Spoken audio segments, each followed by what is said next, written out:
지난주 말씀 제목은 흘려보내는 사랑이란 내용으로 제가 전했었어요. 흘려보내는 사랑. 내가 사랑을 주려면 먼저 내가 사랑을 받는 경험이 필요하다. 그리고 그렇잖아요. 여러분이 누군가에게 기부를 하려면 먼저 기부할 돈이나 물건이 있어야 될 거잖아요. 그렇듯이 그래서 우리의 신앙과 우리의 사랑이라는 거는 하나님의 그 내리 사랑 안에서 왔고, 근데 이거를 갚을래야 갚을 수가 없잖아요. 우리가 신에게 어떻게 그 사랑을 받은 그대로 다 갚습니까? 이거는 불가능해요. 그래서 이런 아가페의 사랑, 이 압도적인 사랑은 우리가 고스란히 압도적으로 사랑을 하나님께 되돌려줄 수가 없어서 이거를 그냥 우리가 할 수 있는 사랑으로 한다. 사랑이 필요한 곳에 그 사랑이 흐르도록 한다. 우리의 양심이 움직이는 곳에 내 그 양심에 따라 내 할 바를 한다.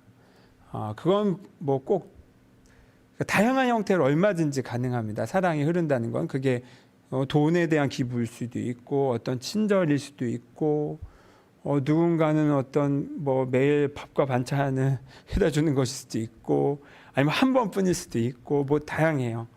아무튼 그건 흘러가는 사랑입니다. 그래서 베드로가 예수님이 넌 나를 아가파오하냐? 라고 물었을 때 베드로가 예 하놓고 저도 아가파오합니다 라고 대답 안 하고 저는 필레오합니다. 약간 낮은 듯한 사랑의 표현을 했지만 그게 실은 베드로 본인의 오히려 정직한 고백일 수 있다. 왜냐하면 이전까지 공수표를 너무 많이 날려가지고 이제야 비로소 죄송한 마음에 그렇게 자기가 할 수 있는 사랑을 최선을 다해 정직하게 필레오라고, 아가페급 사랑은 아니지만 내가 이런 사랑을 하겠습니다 라고 말했죠. 그런데 거기다 대고 예수님은 그래 너는 내 어린 양들을 돌봐라 라고 미션을 주셨어요. 그래서 결국엔 이 베드로가 고백한 필레오의 사랑, 약간 아가페보다는 못한 듯한 사랑처럼 보이지만 결국 그 사랑이 주님에 대한 사랑으로가 아니라 내 주님 맡기신 내 곁에 있는 사람들에 대한 돌봄과 사랑으로 흐르게 함으로써 그러면 너도 결국 아가페 하는 거야 라는 말씀 아니셨을까, 이렇게 제가 말씀을 드렸었어요. 그래서 여러분 먼저 사랑받고 있다라는 이 연결감을 꼭 기억하시라. 아까 제가 얘기했듯이 저는 이 단어를 좋아해요. 연결감. 하나님과 연결감을 지금 느끼는가? 지금 느끼신지 한번 점검해 보세요. 내가 잘 안 느껴진다? 그럼 바로 그냥 상상 속에서 그 전원 연결선을 팍 꼽아버리세요. 그 느껴지든 아니든 그냥 그렇게 해보는 거예요. 왜냐하면 하나님은 늘 거기 계시기 때문에 그래. 나만 알아차리면 되는데 내가 그걸 자꾸 놓치는 거라서 그걸 자꾸 알아차리는 거. 그리고 이 연결감, 이 전원선을 연결하는 방법 중에 아주 좋은 방법이 뭐다? 감사하기다. 네, 이거를 기억하시면 됩니다. 여러분 이것만 알아도 이것만 초 단위로 만약에 여러분이 실천해도 초는 너무 심한가요? 그럼 시간 단위로라도 해도 진짜 꿈에서도 하나님과 연결감을 느껴요. 빈말이 아니라 제가 시간 단위로 알람을 맞춰놓고 해본 적이 있어요. 그날은 달라요. 진짜 달라요. 정말 잠자리도 하나님과 함께하는 게 느껴져요. 에이, 그런 거면 다 하게 정말로? 라고 생각하시나요? 그런 거면 사람들 다 하나님 느끼게? 네, 왜 안 되는지 아십니까? 안 해서 그래요. 시간 단위로 여러분 알람 맞춰놓고 해보셨어요? 시간 딱 그냥 알람 울릴 때 하나님이 지금 나와 함께 하십니다. 무슨 말이든 좋아요. 하나님과 연결감을 느낄 수 있는 표현이 있으면 뭐든지 한번 해보세요. 저는 지금도 알람이 울려요. 그렇게 하고 있습니다. 자, 오늘은 제가 요즘 예배당 오면 저 계단을 쓸고 있어요. 계단 청소를 해요. 저는 맨날 이 차 타고 이쪽으로 오다 보니까 계단을 거의 쓸 일이 없는데 어느 날 이렇게 잠깐 내려갔더니 이제 막 낙엽들이 이제 있으니까 이거 그래도 예배당 오는 기분이 좋아야지 하고 또 요즘 그 벌레 뭐죠? 우리 창궐하고 있는 그 벌레? 그 벌레가 또 그 작은 그늘을 찾아서 거기 계단에 또 빽빽히 있어요. 그래서 제가 이제 열심히 쓰는데 오늘은 보니까 이 옆에 우리 장미에 웬 넝쿨이 완전 덮어버린 거예요. 그리고 그 옆에 해당화까지도 지금 감아버렸더라고요.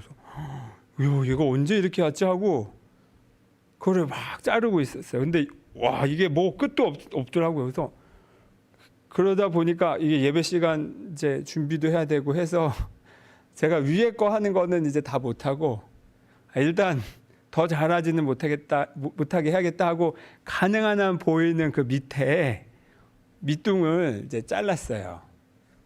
그리고 조금 이렇게 막 이제 하고 왔죠. 오늘 왜 이 얘기를 하냐면 여러분 저는 사실 신앙생활이랑 생활이란 단어를 저는 구분하지 않아요. 왜냐하면 사는 것 뿐이에요. 다만 우리가 이제 하나님께 집중해서 산다, 하나님의 말씀대로 산다라고 하는 걸 그냥 신앙생활이라고 하지 뭐 삶 따로 신앙 따로 있는 게 아닙니다. 근데 우리가 살면서 또 우리 믿음의 생활을 하면서 우리를 제일 끌어당기고 있고 우리를 제일 방해하는 거 여러 가지가 있잖아요. 여러 경험들, 여러 감정 상태도 있고. 근데 그 중에 아까 말했듯이 이거를 이렇게 정리를 해야 되는데 가지치기를 해야 되는데 이것도 이제 맨날 위에 것만 자르면 다시 자라잖아요. 그러면 이것도 밑둥을 잘라야 돼요. 뿌리를 뽑아야 돼요. 그러면 우리의 삶을 방해하는 많은 것들 중에 많은 어떤 그 감정 상태 중에 어떤 게 그 뿌리나 저 밑둥에 해당되는 걸까? 한번 생각해 보면 돼요. 왜냐면 그거를 자르면 이제 그 다음에는 이렇게 정리는 해야 되지만 더 수월하니까. 그거 가장 핵심. 여러분 공부 잘하는 건 다른 게 아니에요. 많이 외우는 게 중요한 게 아닙니다. 물론 외우는 것도 어느 분야에선 필요하지만 제가 벼락치기와 장깨로 대학원까지 졸업할 수 있었던 이유는 핵심을 그래도 캐치하는 능력이 그나마 나한테 좀 있었구나. 아까 밑둥이 뭐냐 그거를 알면 나머지가 이렇게 보이거든요. 맥락이 보여요. 근데 이 맥락을 놓친 채 막 구구절절 이 끝에 것들만 하고 있으면 많은 노력을 하지만 이게 효율이 떨어져요. 우리 삶을 방해하는 가장 핵심이 뭘까? 목사님 빨리 얘기해 주지. 뭐 이렇게 질질 끄시나. 이미 여러분께 다 말했습니다.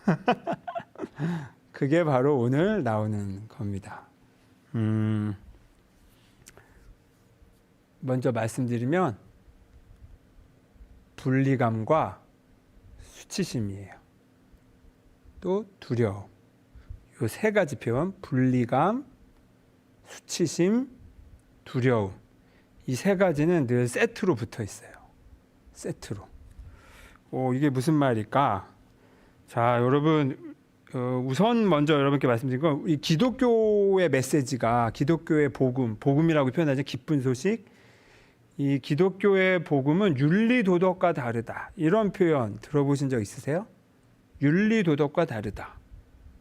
왕왕 이런 표현이 있어요. 우리는 그냥 성경 말씀 착하게 살라는 건가 보다라고 퉁쳐서 우리가 생각하고 실제로 뭐 거짓말하지 말라, 살인하지 말라 뭐 이런 계명들도 있으니까 그냥 우리가 보통 기독교가 아닌 사회 통념으로 알고 있는 윤리도덕, 옳고 그름, 좋고 나쁨 이라는 것을 의뢰 기독교도 그와 결이 비슷하겠거니라고 퉁쳐서 생각하는 게 있어요.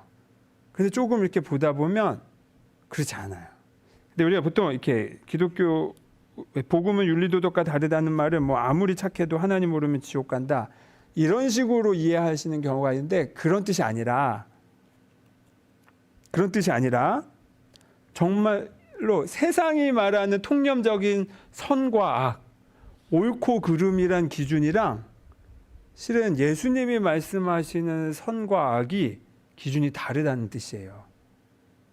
그리고 이 표현은 좀 충격일 필요가 있어요. 여러분이 충격적으로 받아들이실 필요가 있어요. 왜냐하면 아까 말했듯이 나도 모르게 퉁쳐서 뭐 좋은 게 좋은 거겠지, 나쁜 건 나쁜 거고 권선징악으로 생각하시면 이게 딱 들어맞지 않는 게 있기 때문에 그래요. 그리고 이거는 실은 여러분이 기독교인이면서 그냥 결국에는 세상과 똑같은 고만고만하게 사느냐, 아니면 진짜로 예수님의 말씀을 따라 도약을 하느냐의 그 분기점이기도 해요. 그래서 잘 기억하셨으면 해요. 근데 이게 무슨 말일까? 오늘 읽은 성경 말씀은 하나님께서 천지를 창조하신 이야기죠. 우리 1장과 2장의 얘기가, 천지 창조 이야기가 두 번에 걸쳐서 나와요. 약간 버전이 달라요. 아마 이렇게 1장으로 전해져 내려오는 그 천지 창조 이야기와 또 2장으로 내려오는 천지 창조 이야기, 옛날엔 성경이 없었으니까 이 창세기를 이제 종합한 사람이 이 두 이야기를 이렇게 한데 모은 것 같아요. 근데 그 2장, 우리 오늘 읽은 내용은 2장의 내용인데, 여기에 그 동산 중심에 먹음직스러운 이렇게 나무들을 이 동산에 천지 창조하시고 에덴이라는 그 동방의 에덴이라는 그 곳을 만드시고, 유토피아 같은 곳이죠. 그리고 거기에서 이제 풍요롭게 그 동산을 채우셨어요. 그리고 중심에 나무를 세우셨는데 무슨 나무였나요? 그 정확한 표현이 뭘까요? 성경에 선과 악을 알게 하는 나무. 그냥 우리가 빨리 발음하느라 선악과 이렇게 표현하지만, 또 선악과는 과일 중에 어떤 과일인가요? 사과잖아요, 사과. 라고 말씀하시면 안 돼요. 우리 보통 교회 학교에서 선악과하고 사과를 자꾸 그려놔가지고 의뢰 그냥 과실 중에 사과인가 보다 이렇게 생각하는데, 그러시면 안 돼요. 이거는 상징이에요, 상징. 실제로 그 무슨 과일이라기보다 상징이에요. 근데 선악을 알게 하는 나무라고 말씀하셨는데, 이 중에 생명나무라고 먼저 말씀하신 분 있으세요? 없으시죠? 이것도 재밌는 거예요. 이 얘기는 다음 주에 하겠습니다. 오늘은 선과 악을 알게 하는 나무, 이 열매는 먹지 말아라 라고 17절에, 그리고 먹으면 어떻게 된다? 내가 먹는 날에는 죽는데 어떻게 죽어? 반드시 죽는다라고 됐어요. 반드시 죽는다. 결과적으로 어떻게 됐어요? 먹었죠. 근데 그리고 죽었어요. 근데 여기서 하나 기억할 건 뭐냐면, 아직 선과 악을 알게 하는 나무를 먹기 전에 상태가 어땠는가, 인간의 상태가 어땠는가, 아담과 하와가, 그게 바로 우리 마지막에 읽은 25절, 아담과 그의 아내 두 사람이 벌거벗었으나 어떻게 했다? 부끄러워하지 않았다. 이게 바로 에덴의 상태인 거예요.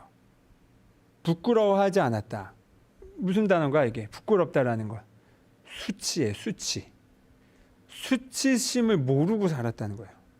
수치심을 모르는 상태. 이 상태가 에덴의 상태다. 에덴이라는 건 어느 지형이 아니에요. 자꾸 이렇게 뭐 터키 어딘가 이제 이렇게 찾는데, 그거 찾아봤자 뭐예요? 달라지는 게 없는데. 지금 터키 어디에 유토피아가 있습니까? 없죠. 이건 상징이라고 말씀드렸어요. 상징이라고 해서 무슨 뭐 중요도가 떨어진다가 아니에요. 더 중요해. 이거는 모든 인간 내면에 있는 그 무언가라는 뜻이에요. 근데 그걸 잃었다라는 뜻이에요. 그리고 무슨 말이냐면, 우리는 본래 어떤 상태다. 하나님이 창조하셨을 때는 수치를 모르는 존재였다는 거예요. 수치를 모른다. 자, 이 수치가 어디에서 왔냐? 그러면 어디에서 왔습니까? 선과 악을 알게 하는 그 나무의 열매를 먹은 순간부터 온 거예요. 선과 악을 알게 한다. 이게 무슨 뜻인가요? 이건 선이고 이건 악이야라고 구별한다는 거죠. 근데 의뢰 이거는 좋은 거라고 우리가 생각을 하기 쉬워요. 그래야 우리가 착하게 살지. 악이 뭔 줄 알아야 우리가 착하게 살 거 아니야? 라고 생각해요. 근데 이 표현은 좀 넓게 좀 보실 필요가 있어요. 선과 악을 구분한다라는 건 우리 요즘 비폭력 대화 수요 강좌 때 자주 하는 비폭력 대화에서 조심해야 되는 표현들이 있다고 했어요. 어떤 표현이냐면 바로 평가하는 표현들, 비판하는 표현들. 옳다 그르다라고 정해놓고 넌 그거 틀렸어. 이걸 해야지. 라는 표현들이 실은 우리 살면서 이런 표현을, 이런 마음이 안 들 수가 없고 어떤 역할에 따라서는 예를 들면 뭐 법조인들은 이게 직업이니까 이렇게 우리는 크고 작게 하면서 살고 있는데, 그런데 정말 그 사람과 연결되고 싶은 대화를 하고 싶으면 판단, 평가, 비판하는 식의 표현들은 단절을 일으킨다. 그렇기 때문에 이런 표현들은 조심해야 된다. 가 비폭력 대화의 아주 중요한 골자 중에 하나예요. 왜냐하면 여러분 보세요.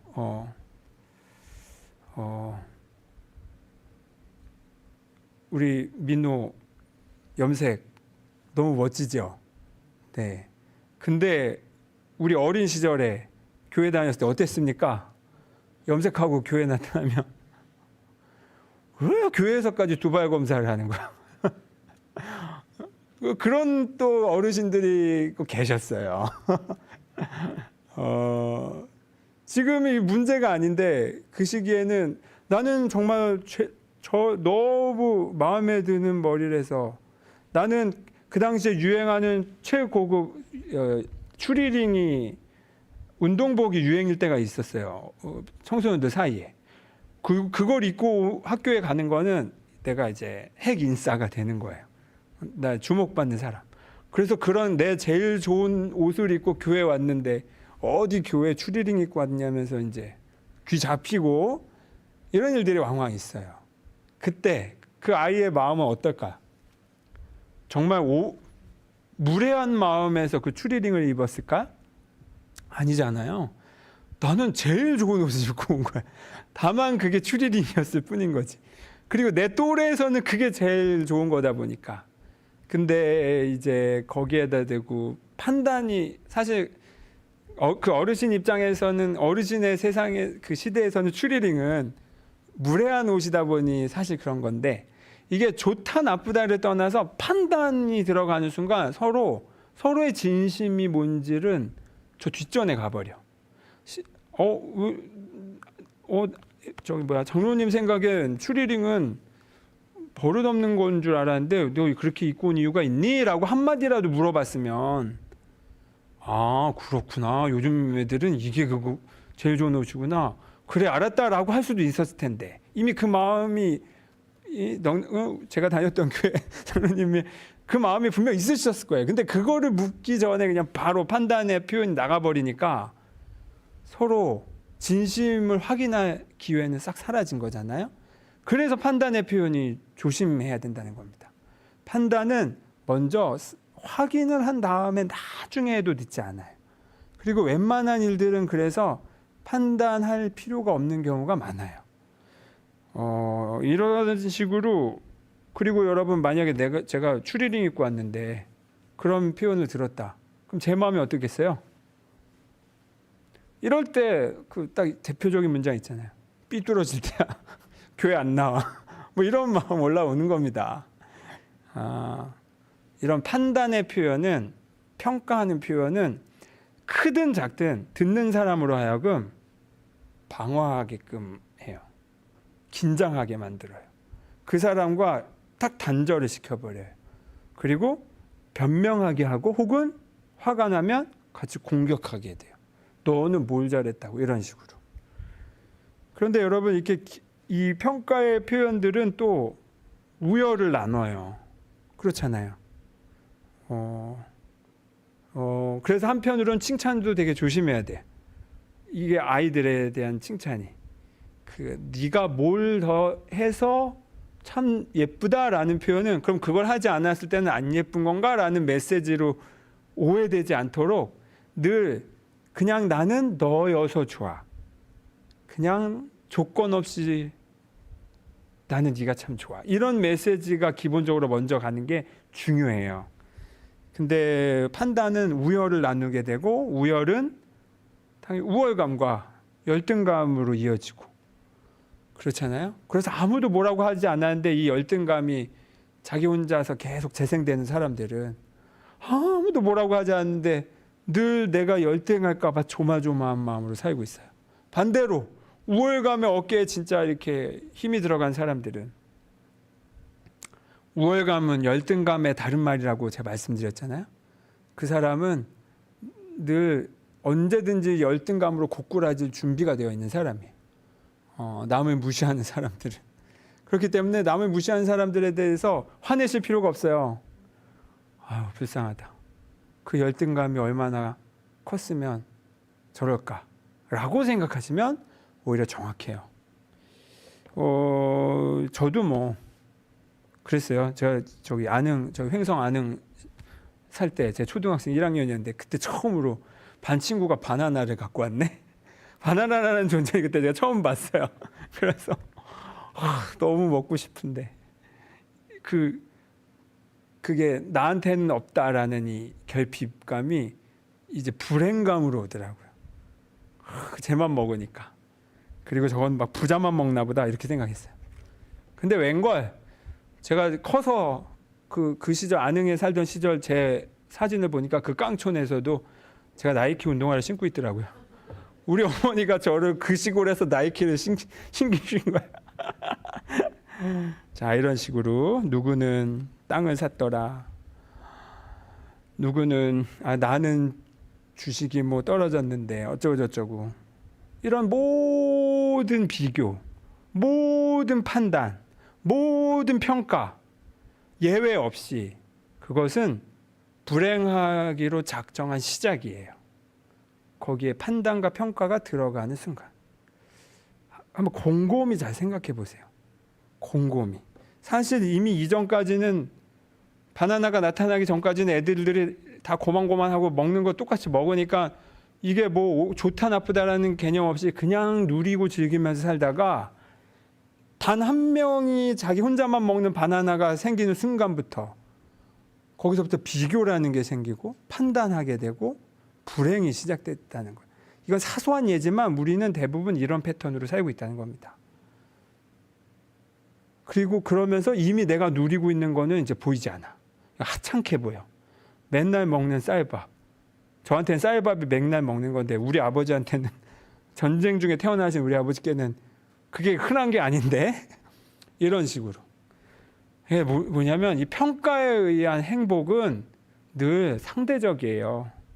뭔가 비교해서만 그 가치를 얻는다는 뜻이에요. 행복이. 그리고 이런 식의 행복은 오래가지 못해. 근데 여러분 신앙생활을 하면서 예수님의 말씀을 따르면서 행복하십니까? 그 행복이 혹시 하나님 믿어서 내가 원하는 그 평가에 기반한 내가 원하는 그거 바나나 나도 바나나 먹었다 이렇게 상대적인 행복을 만약에 예수님이 나한테 바나나 주셨어 그게 하나님이 주시는 복의 전부라면 하나님은 오해하는 거죠. 하나님은 그런 수준의 복을 우리에게 약속하신 게 아니에요. 그것과 바나나 필요 없는 행복인 거예요. 이미 우리에게 주어진 행복에 대해서 하나님은 말씀하셨는데 우리가 자꾸 곡해해요. 오해해. 그래서 기복신앙은 틀린 건 아니나 주의해야 돼요. 내 욕심과 기준에 따라 행불행을 나누고 있으면 하나님이 말씀하신 행복은 이것을 넘어서는 건데 그걸 놓치게 되기 때문에 그렇습니다. 그리고 이것을 예수님께서도 콕 집어서 말씀하셨어요. 어떻게 말씀하셨냐? 마태복음에 7장 1절 2절 읽어드릴게요. 새번역 성경으로 잘 들어보세요. 너희가 심판을 받지 않으려거든 남을 심판하지 말아라. 여기서 심판이라는 단어는 판단이라는 그 단어라고 말씀드렸어요. 너희가 남을 판단하는 그 판단으로 하나님께서 너희를 판단하실 것이요 너희가 되질하여 주는 그 되로 너희에게 되질해서 주실 것이다. 무슨 말이냐? 판단하지 말아라. 왜냐하면 너희가 판단하는 그 순간 너도 그 판단의 잣대에 들어가기 때문에 하나님이 그 판단으로 나를 판단하시는 것처럼 내가 느끼게 되는 거예요. 차라리 바나나가 없었으면 그냥 모두가 행복한데 바나나만이 가장 맛있는 음식이에요. 전 지금 바나나 잘 안 먹어요. 사과 더 좋아하지. 그 흔했다. 햄버거. 제가 어린 시절에 부자나 먹는 줄 알았는데 지금 햄버거 안 먹어. 근데 이 판단이 끼어드는 순간 우리의 행불행이 시작된다. 진짜 바보 같은 짓인 거지. 바보 같은 짓. 이게 바로 이 판단과 평가가 선과 악을 알게 하는 나무를 먹은 인간의 경험을 상징적으로 표현한 거죠. 상징적으로. 이게 그러니까 왜 하나님이 막 선악과를 만드셔서 이 고생을 하시게 만들어? 이런 질문은 이제 그냥 약간 이제 접근이 다른데 하나님 이런 걸 주셨다라는 기보다는 우리의 지금 실존이 선과 악을 자꾸 따지고 있구나. 이게 마치 그 하나님이 그냥 그 천지 창조 이야기에 등장할 만큼 굉장히 뿌리가 깊은 거구나라고 이해하시면 돼요. 근데 이것은 원래 하나님이 의도하신 게 아니다. 그것은 먹지 말아라라고 하셨어요. 그것은 너에게 좋을 게 없다. 좋을 게 없는 게 아니라 죽는다. 반드시. 먹지 말아라. 근데 이미 우리의 현실은 어떻습니까? 하루에도 저는 가르마를 이쪽으로 탈까 저쪽으로 탈까라는 판단도 매일 해요. 매일. 오늘 코털이 나왔나 안 나왔나 이것도 판단이잖아요. 이 정도 코털은 깎아도 되나 아닌가 이것도 판단이고. 오늘 내 남편은 아내는 또 우리 어머니는 아버지는 또 저런 말씀 하시네. 그리고 뭐 이런 거 다 그냥 사소한 판단들이잖아요. 우리는 그 판단들을 하며 여기까지 왔어요. 그리고 그에 따라 행불행이 왔다 갔다 하면서 여러 번 그걸 느끼며 여기까지 왔어요. 그게 이미 우리의 현실이에요. 자, 그리고 반드시 죽는다라고 말씀하셨는데 이 죽음은 육체적인 죽음뿐만 아니라 실은 이제 이 판단이 내 삶을 지배했을 때 완전히 여기 휩싸여서 행불행이 왔다 갔다 하는 삶은 그건 살아도 산 것 같이 하는 인생이 됩니다. 제가 자주 표현하는 게 있잖아요. 산송장. 그러니까 성경에서 죽는다라는 표현은 육체적인 죽음을 국한되는 게 아니라고 했어요. 살아도 산 것 같지 않는 상태. 완전히 그냥 무기력한 상태. 아니면 불행한 상태. 아니면 완전 늘 두려움에 가득 찬 상태. 이것 자체가 죽음의 상태와 마찬가지예요. 죽음의 상태. 그리고 그 죽음의 경험 상태에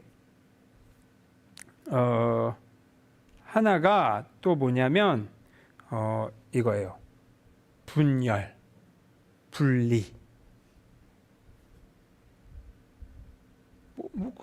분열, 분리 이러면 되게 무슨 철학적인 말 같고 좀 거리감이 멀게 느껴지죠. 그러면 아이가 엄마와 아빠가 없을 때, 양육자가 혹시 없을 때, 엄마 아빠가 뿐만 아니라 나를 온전히 챙겨주는 양육자가 없을 때 그 아이는 어떻게 되나요? 그냥 육체적으로도 죽고, 아니면 밥만, 그 실험이 있어요. 원숭이를 두고 그 원숭이 새끼들을 두고 밥만 주고 어미가 없는 상태. 그러니까 허깅 안아주는 그 어미가 없고 밥만 주는 새끼 원숭이와, 그 다음에 실제 엄마도 아니야. 엄마처럼 그냥 그 털로 감싸인 엄마 모양, 원숭이 모양을 한 인형과 이 두 걸 비교를 했는데, 밥만 준 품에 안지 못한 그러니까 어미 원숭이 인형조차 없는 새끼 원숭이들이 일찍 죽었어요. 일찍. 그러니까 실제 엄마가 아니어도 그 보드라운 털에 원숭이 엄마 인형만 있어도 이 새끼 원숭이들이 훨씬 오래 사는 거예요. 이게 뭐냐면, 무의식 중에도 그 연결감을 못 느낄 때 확 수명이 줄어들거나 죽거나 해요. 이 분열은 이제 선악을 알게 하는 그 열매를 먹은 순간부터 일어났어요. 우리가 판단을 하는 순간부터 분열이 일어나기 시작해요. 분리가 일어나기 시작해요. 실제 성경은 그렇잖아요. 선악과를 먹고 나서 그 다음에 어떻게 되나요? 일단 하나님께 거짓말해. 아담과 하와가 거짓말해. 거짓말하는 사이는 어떤 사이인가요? 그 사이는 분리된 사이예요. 이건 되게 좀 심각한 사이인 거예요. 또 그 다음에는 에덴에서 쫓겨나. 이것도 분리예요. 또 생존하기 위해, 살아남기 위해 고통을 겪게 돼요. 또 출산하기 위해 고통을 겪게 돼요. 이것도 연결된 안정감이 아니라 쫓겨난 분열감에서 온 거죠. 그 다음에 아담과 하와가 낳은 자식 가인과 아벨이, 형제가 서로 거기서 우열을 또 갈라. 판단하니까. 그러니까 판단이 이제부터 일상이 된 세상이 되고, 우열을 나누고 열등감을 느낀 형 가인이 동생 아벨을 죽여요. 최초의 살인이 일어나. 그리고 가인은 그때부터 계속 도망 다니는 삶을 살아요. 이것도 분열이죠. 통합, 포섭이 아니라 계속 내쳐지고 죽임 당하는 경험으로 이어져요. 그리고 그게 결국 어디로 이어지냐? 우리 사회에, 우리 세상, 전쟁과 갈등이 결국 그 맥락에서 쭉 오는 거 아닙니까? 형태는 크고 작을지 몰라도 그 내면에 일어나는 패턴은 똑같아요. 분열, 다름, 그리고 배척이에요. 그리고 그건 우리 일상에서도 계속되죠. 비교하고, 형제 간에도 비교하고, 또 정치적으로 계속 분당하고, 분열하고, 파벌 싸움하고. 에덴은 분열이 없는 상태고, 타락은 결국 판단하기 시작하면서 시작된 분열된 상태라고 했습니다. 그리고 이 분열이 결국 최종적으로, 분열의 경험이 우리의 감정에서 어떤 걸 일으키냐면, 아까 말씀드렸던 수치심을 일으켜요. 수치심. 에덴의 상태에서는 아담과 하와가 어땠다 그랬죠? 서로 벗고 있어도 부끄러워하지 않았다라고 했어요. 수치라는 개념 자체가 없었어요.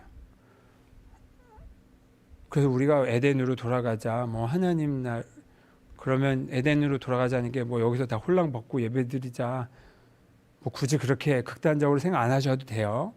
중요한 건 내가 부끄러움을 모르는 사람이라면, 우리는 부끄러움을 모른다라는 건 마치 좀 사람 할 바를 모르는 나쁜 사람, 그냥 뭐 망나니, 이런 식으로 우리가 그때 그런 단어를 쓰는데, 아니에요. 진정으로 부끄러움을 모르는 상태는 하나님과 분리가 되지 않는 정도로 완전히 내 안에 하나님을 느끼는 상태예요.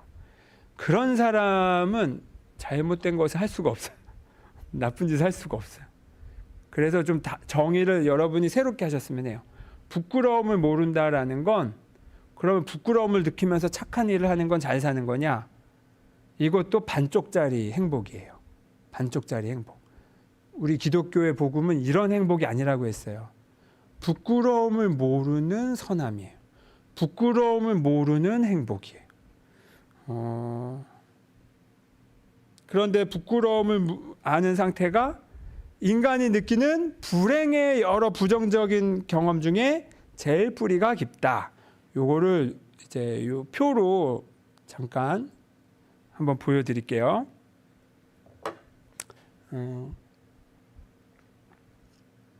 데이비드 호킨스라는 사람이 학자예요. 인간의 의식을 연구한 사람이에요.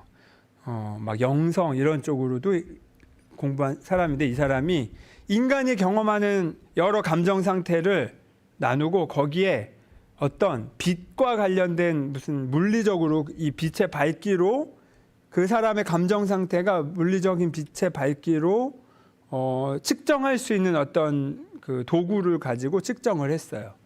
요거는 긍정적인 에너지, 사람에게 힘을 주는 긍정적인 에너지들에 대한 내용이에요. 그래서 이 의식의 밝기, 빛의 밝기예요. 1000이 만점. 그리고 아래로 갈수록 이제 좀 떨어지는 거죠. 그래서 가장 높은 밝기, 가장 높은 의식 상태는 깨달음이라고 표현을 했어요. 이게 1000. 이거는 말로 표현할 수 없는 지복의 상태. 뭐 이렇게 표현돼요. 평화, 기쁨, 사랑, 이성, 수용, 자발성, 중립, 용기, 뭐 이런 식으로 쭉 표현했어요. 이때 느낀 감정들. 요거는 이 사람의 표현이라서 이거에 동의하지 않는 사람들도 많아요. 근데 그냥 대략 이 끝에 거가 이런 거구나라고 느껴볼 수 있어요. 이건 긍정 에너지입니다. 근데 부정적인 감정이 있어요. 자, 이 빛의 밝기가 아래로 갈수록 떨어지죠? 자, 맨 아래에 뭐가 있습니까? 수치심. 또 제가 자주 언급하는 죄책감. 이때 느끼는 감정은 죄의식이 결국 비난을 일으키고 비난이 공격을 하게 돼요. 또 수치심은 굴욕감을 느끼게 하고 이 잔인함으로 가. 저는 이 전체 표가 하나하나가 뭐 정말 이런지는 동의는 안 되나, 요 수치심 죄의식이 맨 아래에 있다라는 거는 동의가 돼요. 이 힘이 세. 여러분이 수치심을 크게 느꼈던 경험을 있다면 떠올려 보세요. 그때 그 경험이 어떤가요? 수치심을 느끼느니 죽는 게 낫겠다라고 느낄 정도의 수치심은, 자기를 파괴하는 정도까지의 힘이 생겨요. 그러니까 아주 안 좋은 방향의 힘이 확 올라오는 거예요, 수치심은.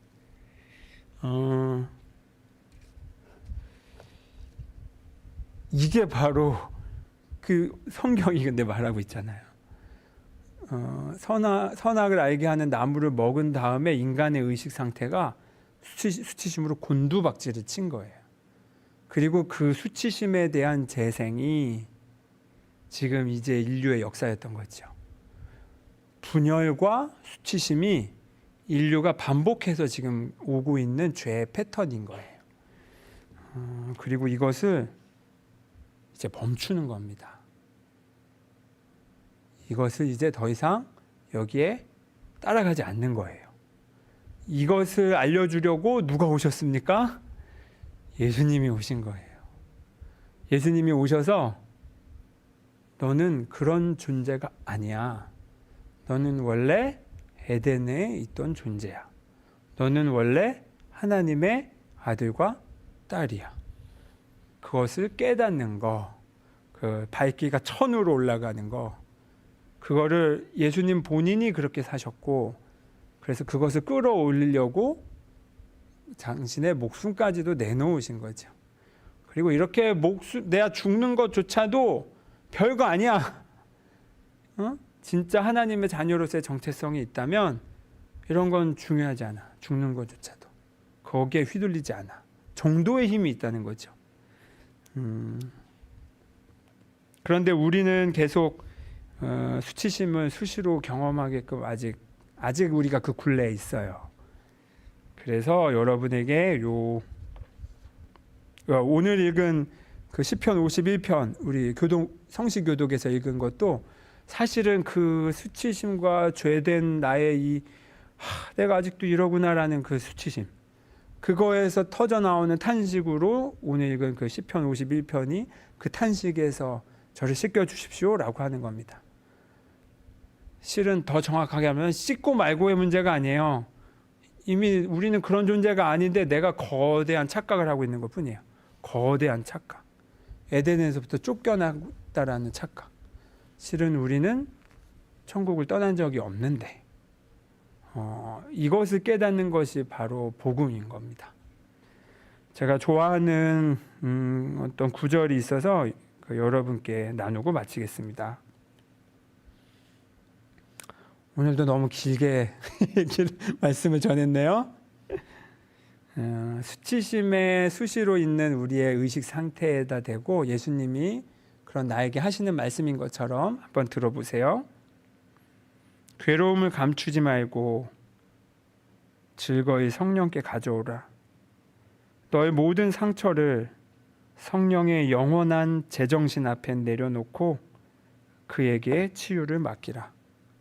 한 점의 고통도 성령의 빛에게 숨기지 말고 들처질과 두려운 생각이 마음에 있는지 세심히 살펴보라. 바로 수치심이 있는지 살펴보라는 거죠.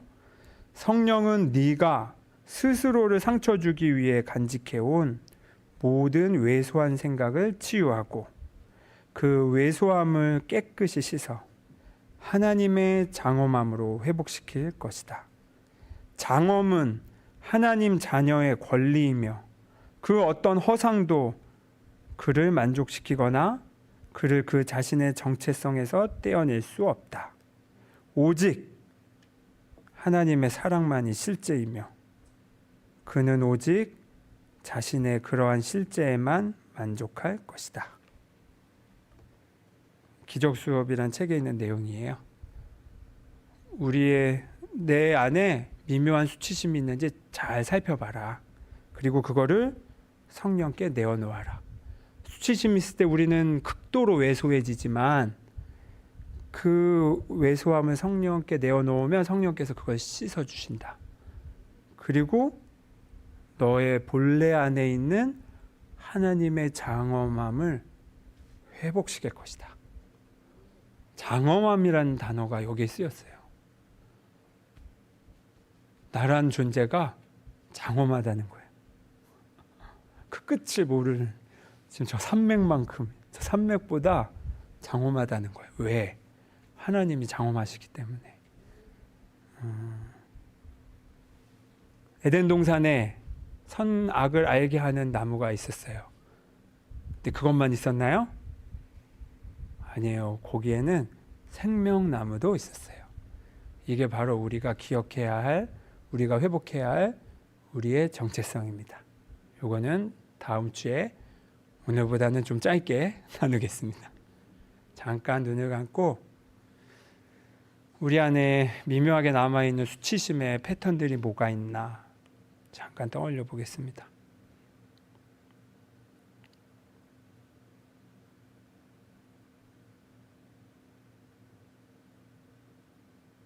그리고 그것이 무엇이든 내가 감당하지 못할 나를 파괴하고 싶을 만큼의 괴로운 감정이어도 괜찮습니다.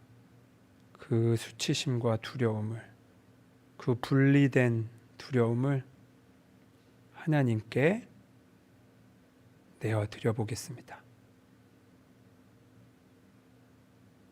이 순간 성령께서 나를 또 한 번 치유하십니다. 아버지, 우리가 이 부끄러움을, 이 수치를, 이 두려움을 솔직하게 하나님께 내어놓습니다. 수치심이 우리로 하여금 아담처럼 거짓말하게 만들지만 용기를 내어 하나님께 이 모든 것을 다 아뢰입니다. 바로 그때 기다리셨던 하나님께서 우리의 마음으로 쏟아져 들어와 우리와 함께 빛으로 함께 하십니다. 실은 이 두려움, 이 수치심을 우리가 느낄 필요가 없었는데 우리의 작은 착각으로 인해 이런 엄청난 불행을 살고 있었습니다.